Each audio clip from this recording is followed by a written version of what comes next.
I'm in a space right now where my business is growing. I feel like I'm being shot out of a cannon, and I'm actually partnering with a guy who was one of Brene Brown's right-hand men. And we started to talk about money, and money just brings up a ton of insecurity for me. And the thought of, what this practice could become made me feel like that I'm not ready for this. I've only been in the field for 8 years now, so I'm not qualified and I can't do it. And I shut down. It was to the point where I was so ashamed of this like imposter thing that I just couldn't even reach out. And then after a couple days of wallowing through that, I started to talk to the people I'm closest to, and they all said, I understand what you're feeling, but I also want you to know that you wouldn't be in this place if you weren't really good at what you do. You're listening to The Creative Impostor, episode number 55.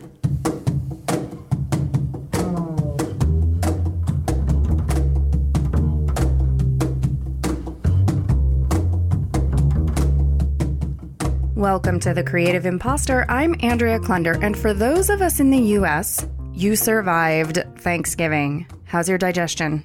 Energy? Mood? I celebrated my birthday right before Thanksgiving, and I'm not much of a cake person, so we always have a birthday pie or 12, and I have eaten so much pie. Remember those digestive enzymes Samantha was mentioning? Yeah, I need a pie detox for sure. Anyway, like the last episode with Samantha Mant, I actually recorded this interview with Sarah Buino back in the summer and have been waiting for the perfect moment to share it with you. And that moment is now. To be perfectly clear, the holiday season for some is a season of great joy and celebration. It's a time of year that we look forward to, that inspires us and gives us fresh new energy, a time to connect with loved ones and traditions and to feel all cozy and warm. And for some of us, the holidays is super stressful. The demands, the pressure. Maybe we don't have family to connect with. Maybe we do, but would rather not. Maybe we have to travel a far way to get to them. And depending on weather, etc., it can be a huge pain. The most challenging thing about this season, I think, regardless of what your relationships are like, is the fact that we're being asked to be interacting on a high level at this time with other people. And biologically, and for a lot of us in colder climates, it is a time of year where nature is asking us to go inside and be more introspective rather than being more extroverted. And sometimes it can be hard to really find that quiet time to be with yourself, to stay grounded, to stay centered amidst all of the swirling chaos. Throw in food and alcohol and parties, and it can be a real recipe for disaster, especially for those of us in the community who are struggling or have struggled with addictions or substance abuse or overeating or undereating for that matter. There are actually so many factors, and I feel like whatever you're dealing with, whether it's isolation and loneliness, whether it's addiction, whether it's health and nutrition, whether it's family, whether it's relationships, whether it's economic, whatever your struggles, this season really can serve as a lens to magnify and intensify those challenges. So this is the perfect time to talk with Sarah Buino, the founder of Head Heart Therapy in Chicago. Sarah is a licensed clinical social worker, certified addictions counselor, and a certified Daring Way facilitator. And if that sounds familiar to you at all, it's because that is a curriculum and community created by the well-loved Brene Brown. In this interview, Sarah shares both her own personal journey and her path to becoming a social worker and counselor, what drives her, and how she deals with her own imposter syndrome on a day-by-day basis. She also shares some incredible advice for navigating relationships, addictions, and we get to have a little side tangent about one of my favorite Netflix shows of the year. Be sure to stick around to the end of the interview when Sarah shares her best advice for mental health during this sometimes crazy, sometimes wonderful holiday season. Speaking of which, I want to take a moment to thank some of my colleagues, including artist and meditation teacher Elizabeth Tuckwell, who will definitely be on this show in the new year, though she might not even know that yet, for supporting the Creative Impostor this season. It's my birthday month, and she and a few other colleagues sent me the gift of a collection of digital self-care downloads called The Season of You, featuring guided meditation, gorgeous visuals, a self-care scavenger hunt, and more. It's the perfect package for you to receive or to gift to another creative woman in your life who probably does too much and could use a little reminder to take care of herself. You can find out more details at thecreativeimpostor.com/season of you, and it is linked in the show notes, of course, for this episode at thecreativeimpostor.com/055. It's a super affordable package, and it's even available on a sliding scale. If you decide to get one and or gift one, you will be directly supporting the Creative Impostor as well. It's a win for you, for me, and for these incredible creative women who designed the package. All right, back to this engaging, sometimes funny, always heart-centered conversation with Sarah Buino from Head Heart Therapy. And just as a note, if you are around family and have young ones or people who may be sensitive, Sarah is a self-proclaimed person who loves cussing, so there are just a handful of choice words throughout this interview. It may not be the best one to listen to with small children around. All right, we'll begin with how and why Sarah and I connected. Enjoy. So we have only just barely met. Yes. Because you attended a little workshop class that I taught at Next Door Cafe about how to launch your own podcast. And then it turns out we know some people in common and we have some overlapping circles and contacts. So why don't we start out by just having you tell us a little bit about who you are and what you do? Okay. Where to begin? So I am a psychotherapist in private practice. So I'm a licensed clinical social worker and certified alcohol drug counselor. It's actually a group practice of mine called Head Heart Therapy. I started it in 2014, and there's soon to be 11 of us. So it's grown like really quickly. And most of the work that I do is with people with substance use disorders.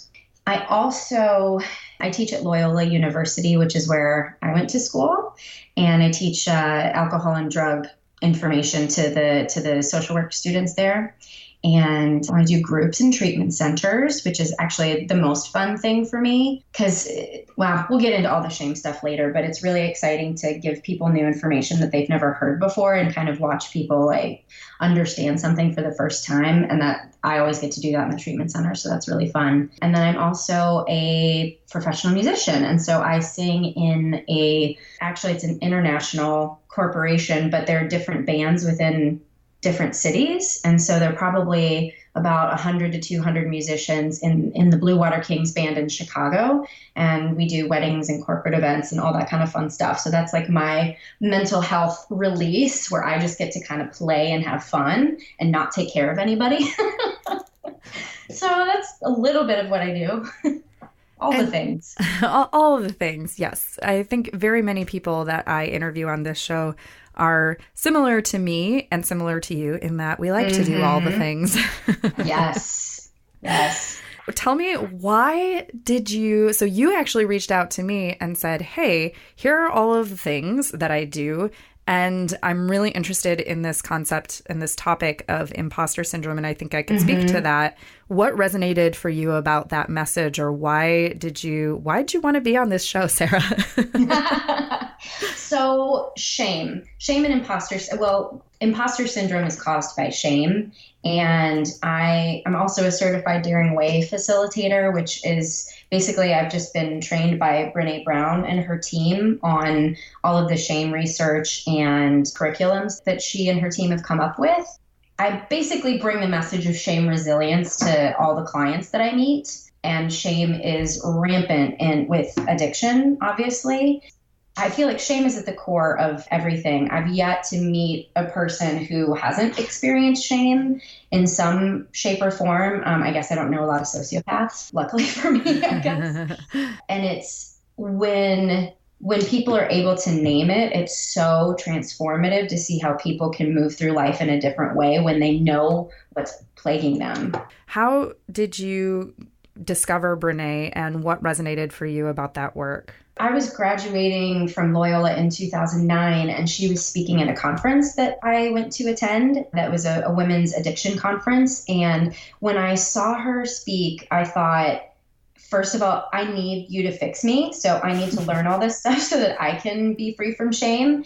And I want to be you. Like, she just was so authentic and honest and real in a way that, you know, when you go through training to become a therapist, there's a lot of talk about not self-disclosing and, you know, kind of being a blank slate for your client. And I'm a person who I can't do that. Like, authenticity has always been something that I feel like in my childhood felt like it was going to kill me that I couldn't be authentic.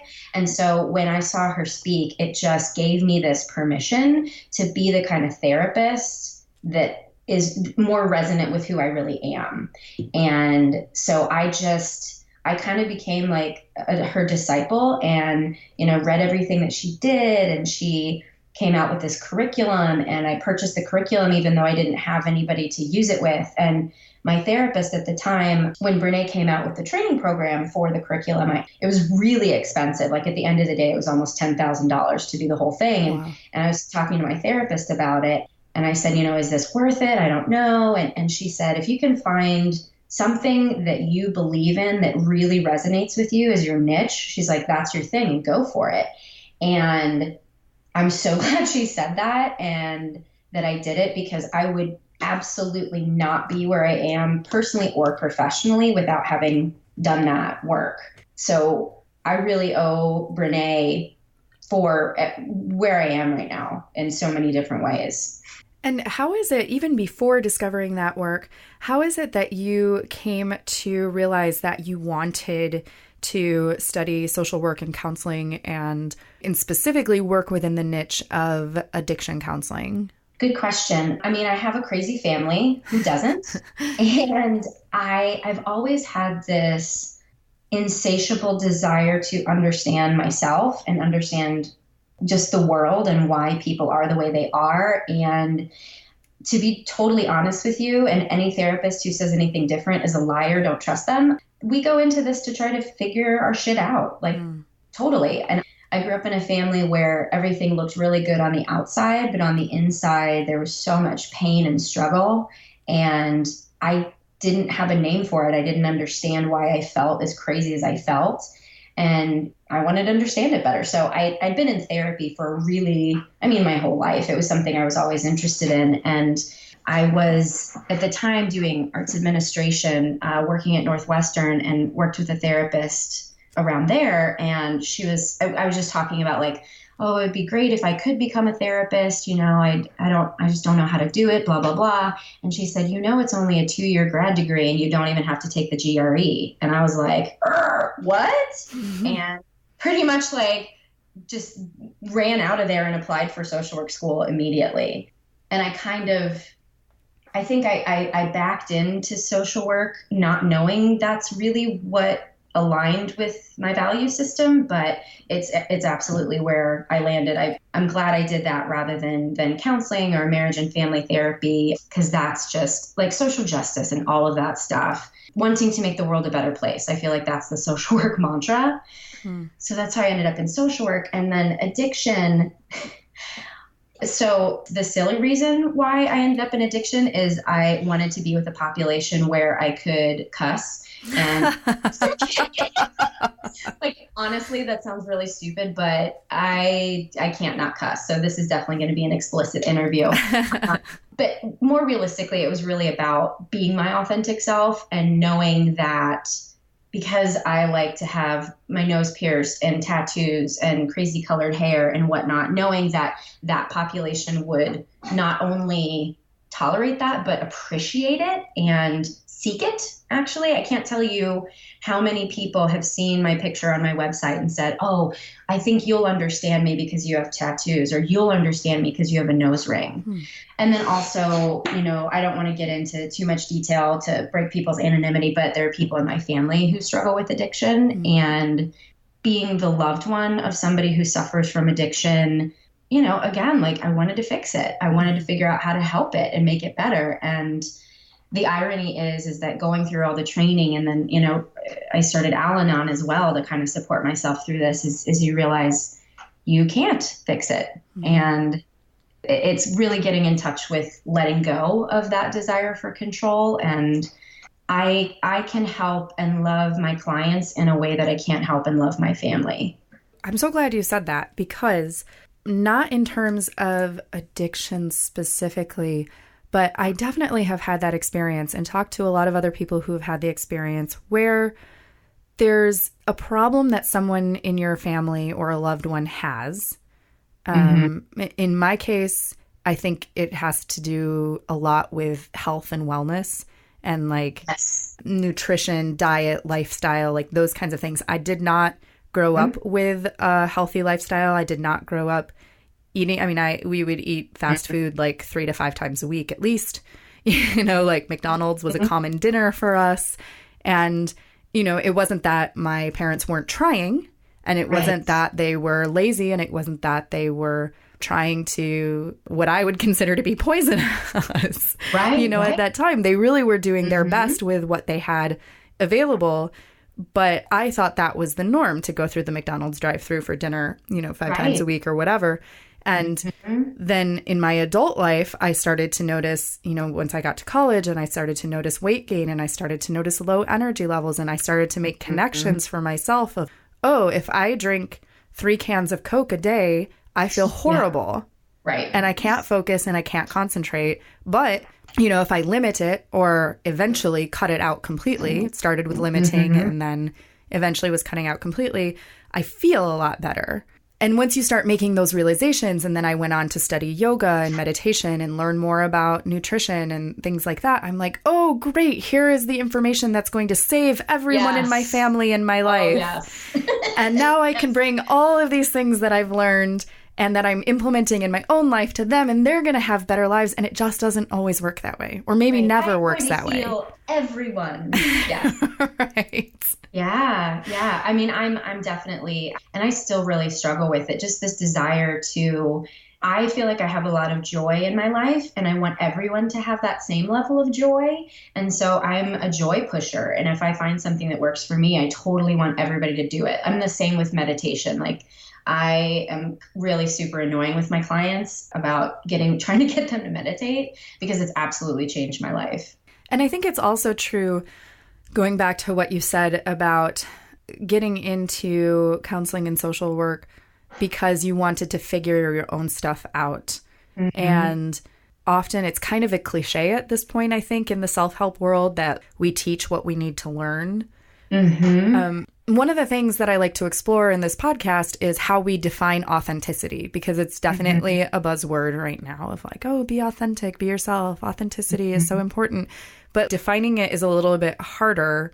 And I think sometimes we feel like an imposter, or we feel like a fake, because we're not living up to our own expectations of what we've put out there of like, oh, I have this whole health and wellness meditative lifestyle.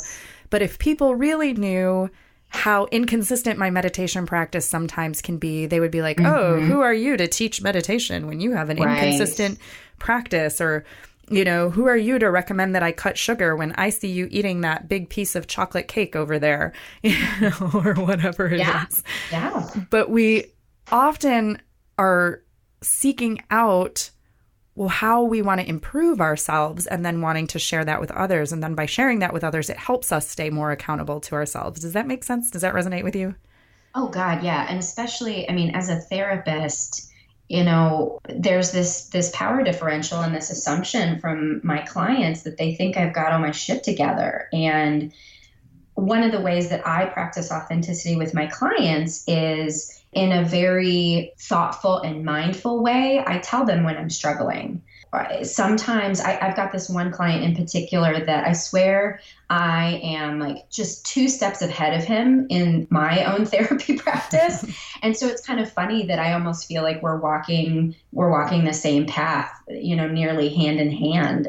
And I think it's so important for clients to know that their therapists don't have it figured out. We're human, we're struggling, and anybody in any sort of position of, being a teacher or a healer in any way. I just went to a seminar this weekend that was on attachment, which is basically like that the relationship that we have with our parents really early on shapes the way that we have relationships later in life. And they talked about the wounded healer, and that the healer, in order to be able to use our wounds to our clients and our own best advantage, is just to be aware of them and to know the outlets to soothe them for ourselves and not put that on our clients. But I consistently tell all my clients, like, everybody's crazy, everyone, including me. And anybody who says they're not crazy, run, because they're the craziest of them all.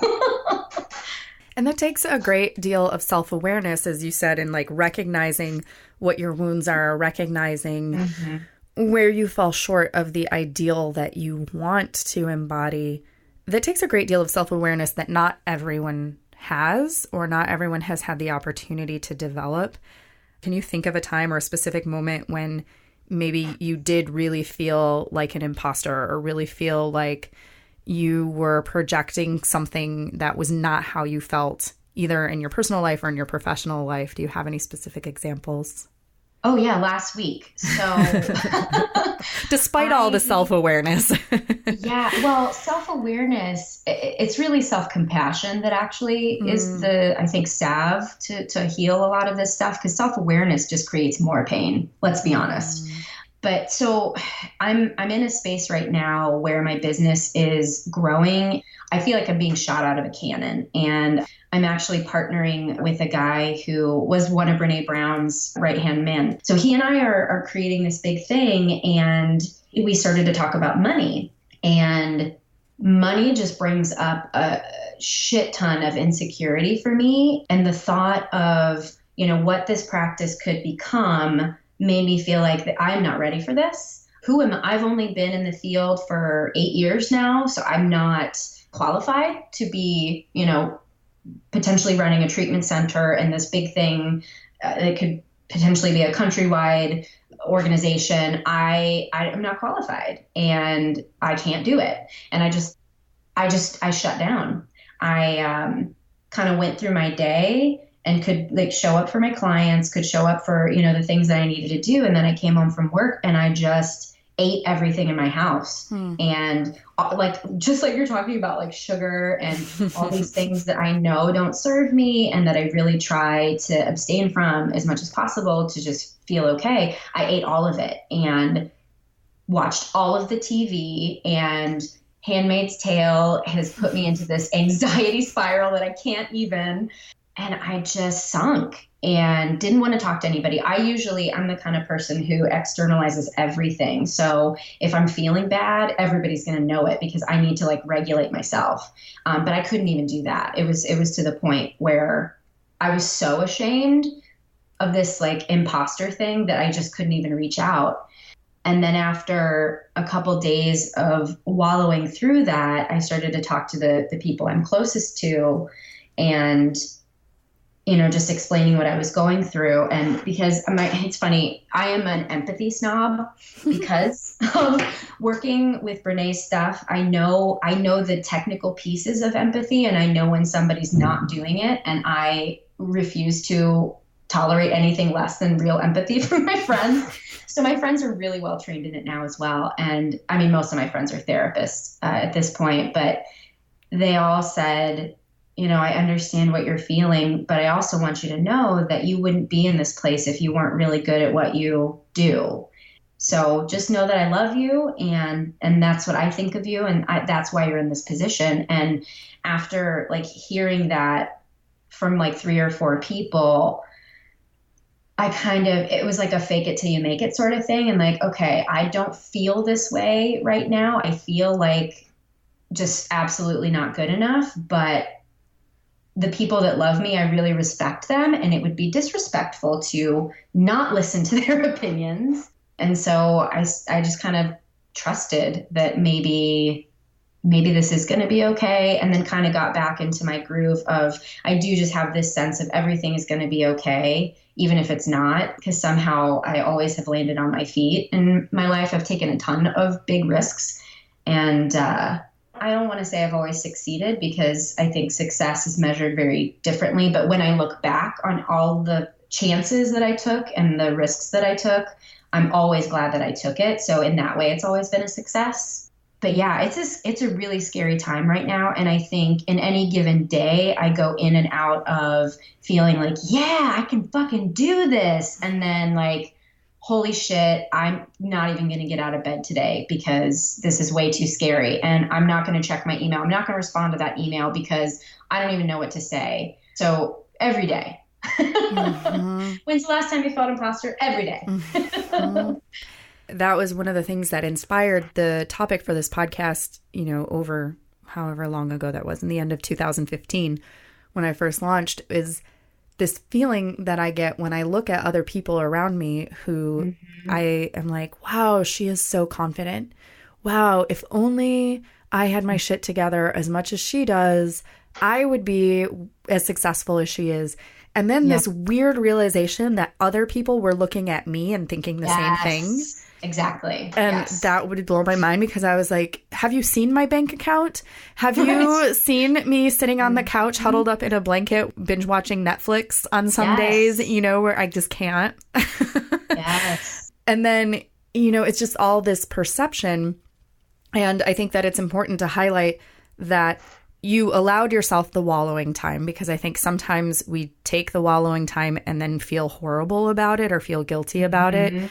And I think it's not that we shouldn't eat all the sugar and watch all the Netflix. Also, I can't stop watching The Handmaid's Tale and feeling horrible and anxious at the same time that I can't stop watching it. It's like the most addictive programming I've seen in a while. I have a pit in my stomach the whole time I'm watching it, because it just feels too real because of what's going on in the world right now. I know. That's a whole nother podcast. That is a whole other podcast.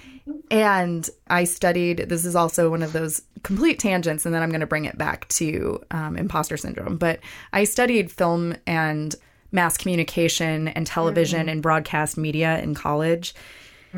And when I see a piece of entertainment media that has all of the pieces in terms of like masterful writing, masterful acting, gorgeous set design and production value, where like all the pieces are working to create this really effective story, it makes me so excited. Aside from the anxiety in my stomach because of the content of the story. Right. Yeah. I mean, it's just like right time, right place, right time. But circling back to this idea of the wallowing period, and then followed by, you took an action to pull yourself out of it. You didn't just wait to feel better. You said, let me reach out to some of my friends. Let me reach out to some other contacts whose opinion I value and trust and respect. And let me talk to them about this. Well, one, do you think that that is a tool that you use often to get yourself out of these imposter feelings of connecting with friends and colleagues in your support network? And two, what are some of the other practices or resources or habits that you have to keep yourself in that forward momentum and in that level of confidence and authenticity? Do I reach out to friends to pull me out of the imposter syndrome? Probably not enough, honestly. I think it's funny, just I feel like I kind of have to answer these questions in the same breath. So authenticity is it's my baseline. It's my reaction. Like, I have to be the way that I am. I'm a kind of live out loud person that if I'm not living in my authenticity, I can't. I literally can't. Like, that's why I feel like my childhood was such a struggle for me, because I was asked to live in this box. that I did not fit into. And I was just depressed and angsty and anxious and controlling and bossy and all of these things that I was just trying to fit into this world that I was told I was supposed to fit into. So there's not something that I do in order to, be authentic and be confident, because that's how I kind of came into this world. I feel very grateful for that. I really think a lot of the times I was blessed with some gifts that that have given me a platform to be able to help other people, because I realize that other people don't have that as a baseline. And, I guess this idea of like, how do I try to keep myself with forward momentum? I don't anymore. Since I've really embraced more of a spiritual life, I really try not to control as much as I can, because I am a control freak. That's like my number one addiction. And what really qualifies me for Al-Anon is just wanting to make sure that everything is okay all of the time. And in my spiritual journey, I've realized that everything is okay. And I just have to shift my perspective to embrace that.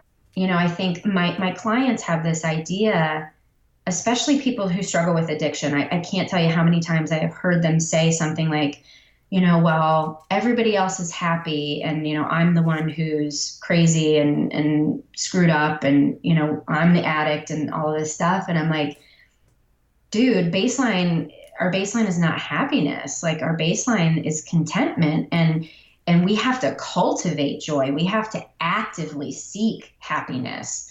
Happiness is like birthdays and Christmas, and joy is, if you've cultivated a practice of gratitude, it's easier to step into joy when you really look at your life and what you have instead of what you don't have. And I think our culture just sets us up for this not enough, unworthy, whatever level of success. Like, one of the questions that you'd emailed me about was the connection between imposter syndrome and addiction. And I think it's kind of this inverse thing where folks that I struggle with, I wish you could see me right now because I'm talking with my hands, but there is this place where they should be in life, like at a certain age, there are certain milestones that we quote unquote should have reached. And a lot of my clients, because addiction gets in the way, they don't reach those milestones. And then they assume that there's something wrong with them.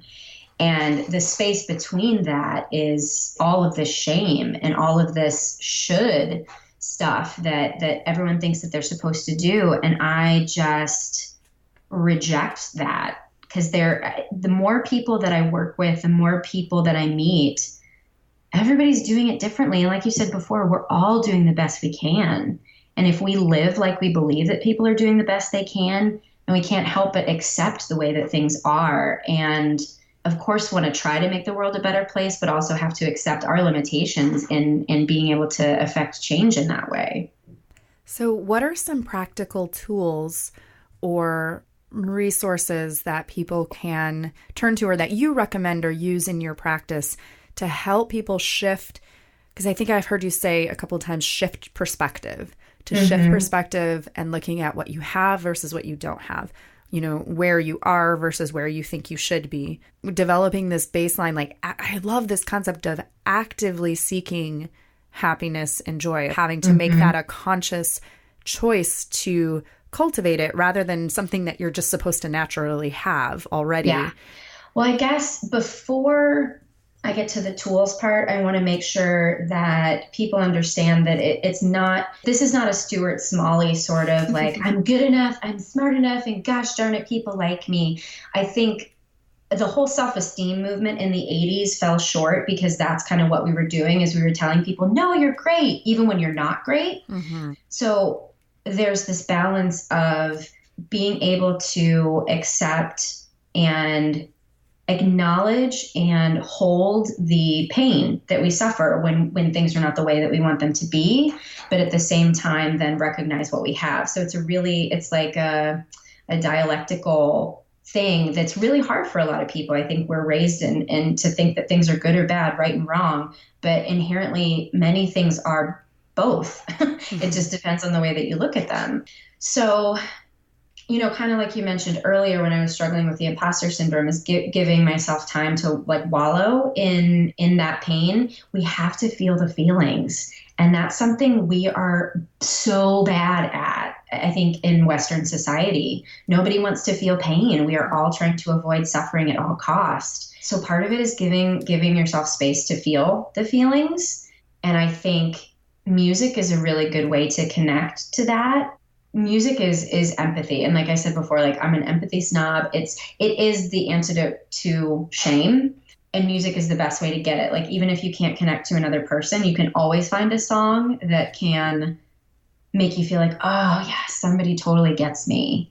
So music is a tool I definitely recommend for people. Self-compassion is the biggest discovery that I've made personally. And I think it's like it's the magic bullet. If we can actually step into it and practice it. And what I try to get people to start doing is to recognize when they're talking to themselves like an asshole and maybe say something to themselves that's less harsh, but still accepting like that they've done something they don't want to do. So like the story that I always tell my clients is there was a day when I was in my office and I went to this other room and I forgot my keys. And I said to myself, oh, you're so stupid.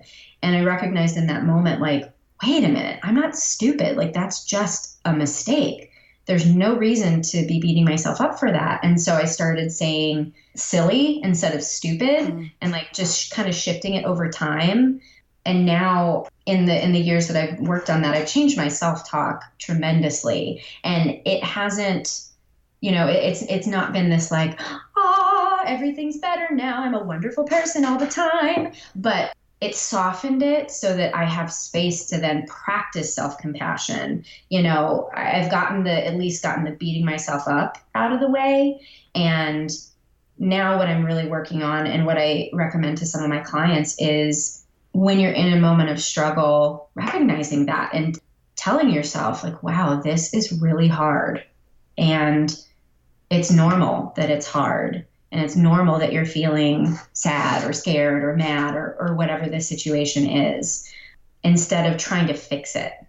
I mean, that's the irony of all of this stuff. What tools do I have to make myself feel better? Well, the biggest tool is to know that you're not always going to feel okay. Mm-hmm. So it's just like a circular, mind fuck that I feel like Buddhism and all like Eastern philosophy and spirituality that I've been getting into lately, it's all untangible, but it makes all the sense at the same time.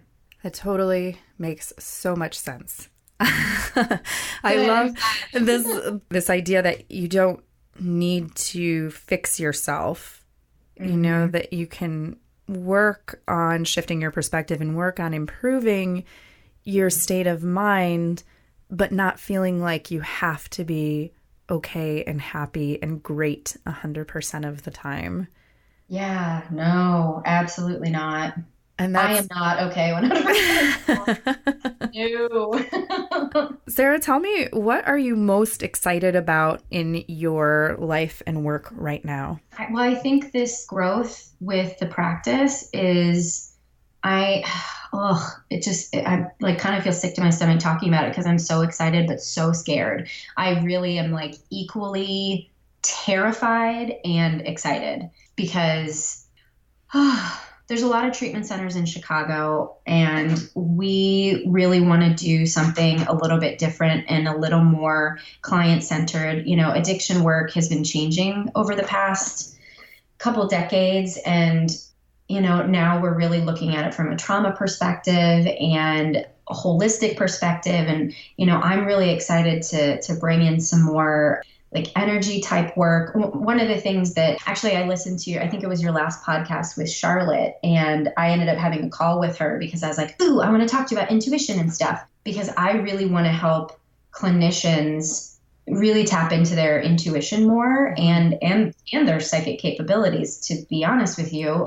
because in school right now, that's really, really lacking. And I think, so in like the social work world right now, there's this big push for evidence-based practice. And a lot of the evidence-based practices that come out are very prescriptive, and it's literally a script that a therapist kind of has to memorize and work through.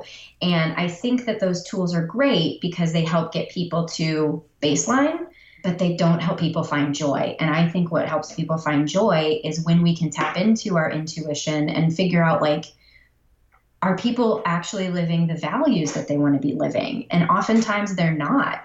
My husband is an excellent example. He is going back to social work school in the fall, and he's been working in PR for the past, 17 years. So he is one of these rare people that right out of undergrad has been with the same company.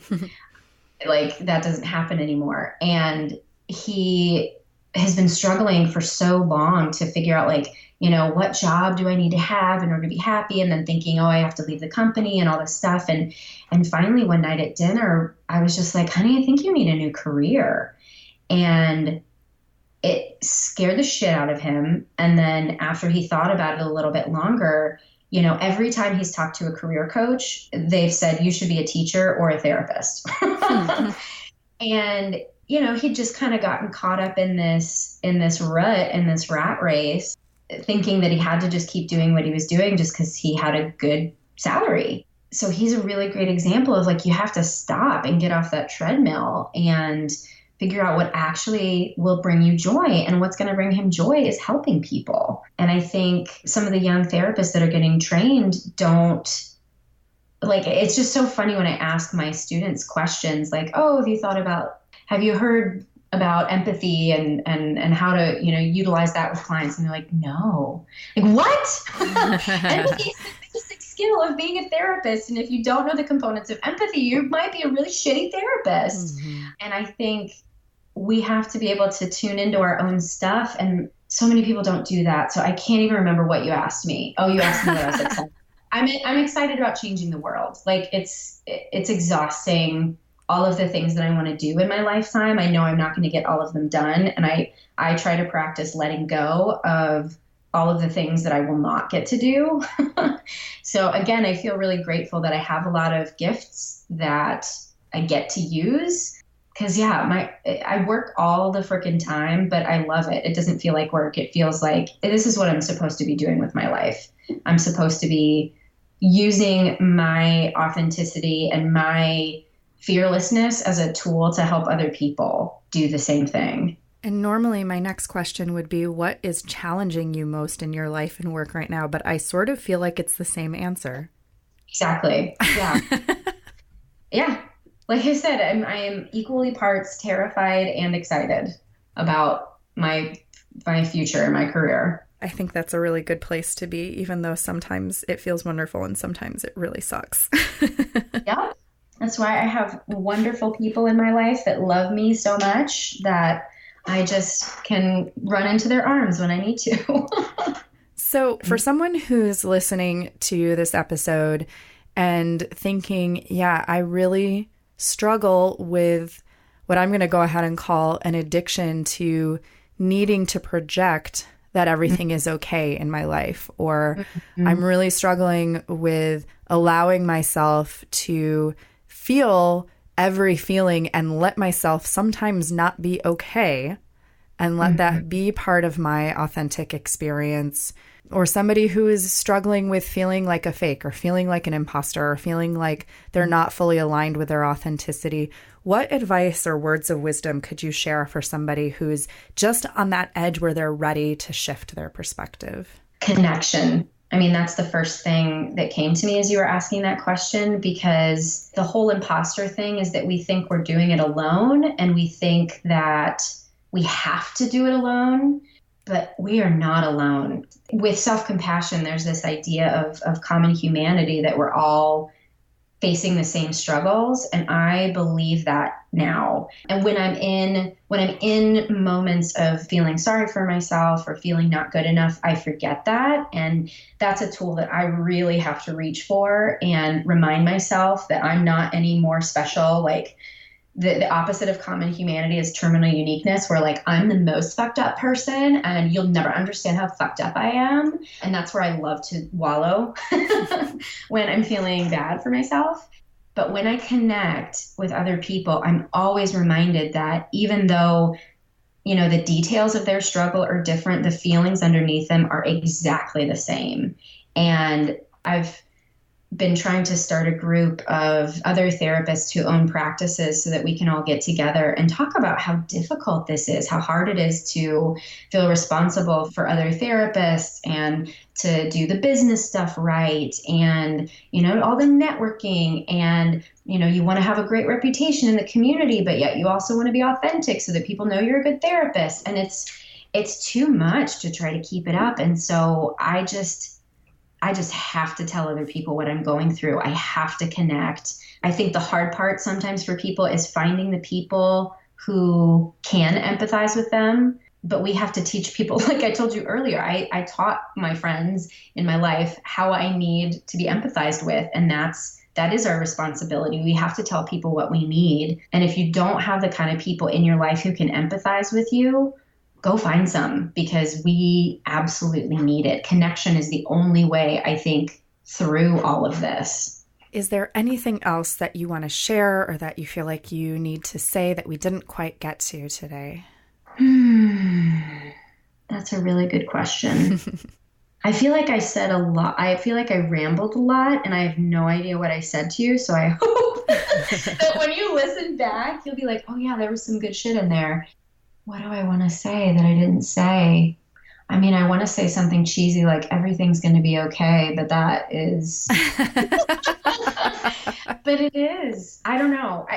I think everything is healed through connection. And as long as we have people in our lives who love us, not despite our imperfections, but because of them, then it is going to be okay. Because, when we are on our deathbed, it's not going to be, oh, how successful was I? Like, how many podcast episodes did I get out in my lifetime? Or like, how many classes did I teach? It's going to be, what was the quality of my relationships and did I attend to them in the way that I want?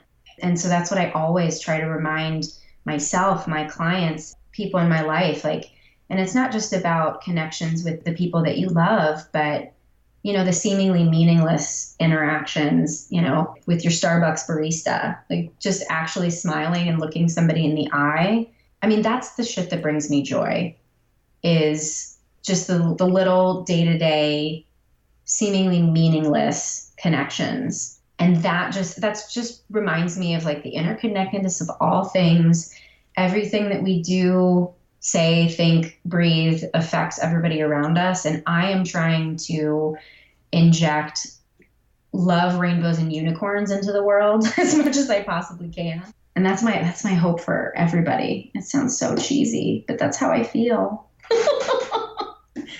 I love the last part of that interview so much. If you are feeling all razzled by Thanksgiving and family shenanigans last week, or even if not, here is the holiday love note that Sarah Buino from Head Heart Therapy sent for you. Number 1, take breaks.